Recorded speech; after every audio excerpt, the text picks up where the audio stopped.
રાજકોટની ધોરાજી નગરપાલિકાના પ્રમુખે રાજીનામું આપી દીધું હોવાના સમાચાર। ધોરાજી નગરપાલિકાના પ્રમુખનું રાજીનામું।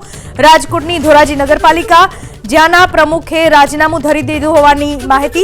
અંગત કારણોસર રાજીનામું આપ્યાનો દાવો કર્યો સોનલ બારોટે। પ્રમુખ બન્યા બાદ દારૂની બોટલ સાથેનો એક વિડીયો વાયરલ થયો હતો।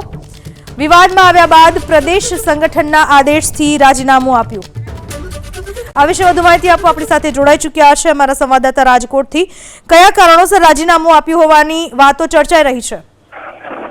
ચોક્કસથી રાજકોટ નગરપાલિકાના પ્રમુખ તરીકે સોનલબેન બારોટ છે તેની નિમણૂક કરવામાં આવી હતી। થોડા સમય પહેલા જ નગરપાલિકાની ચૂંટણીઓ પૂરી થયા બાદ તેમને રાજીનામું જિલ્લા કલેક્ટરને અત્યારે આપી દીધું છે। ઘણા સમયથી આમ તો ચર્ચાઓ ચાલતી હતી, પરંતુ અંગત કારણો, પારિવારિક કારણોને લીધે રાજીનામું આપ્યાની વાત છે। પરંતુ પ્રમુખ બન્યા બાદ તેમનો સોશિયલ મીડિયાની અંદર જે દારૂની બોટલ સાથેની રીલ પણ વાયરલ થઈ હતી। સમગ્ર મામલાને લઈને મીડિયા સાથેની વાતચીતમાં પણ મુખ્યમંત્રી કોણ છે તેની ખબર ન હતી।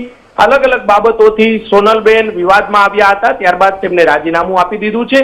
પ્રદેશ સંગઠનના આદેશ બાદ આ રાજીનામું આપ્યાની હકીકત સામે આવી છે। પ્રદેશના જે અગ્રણીઓએ જે વાત કર્યા બાદ તેમને આ રાજીનામું આપ્યાની પણ માહિતી અત્યારે સામે આવી છે।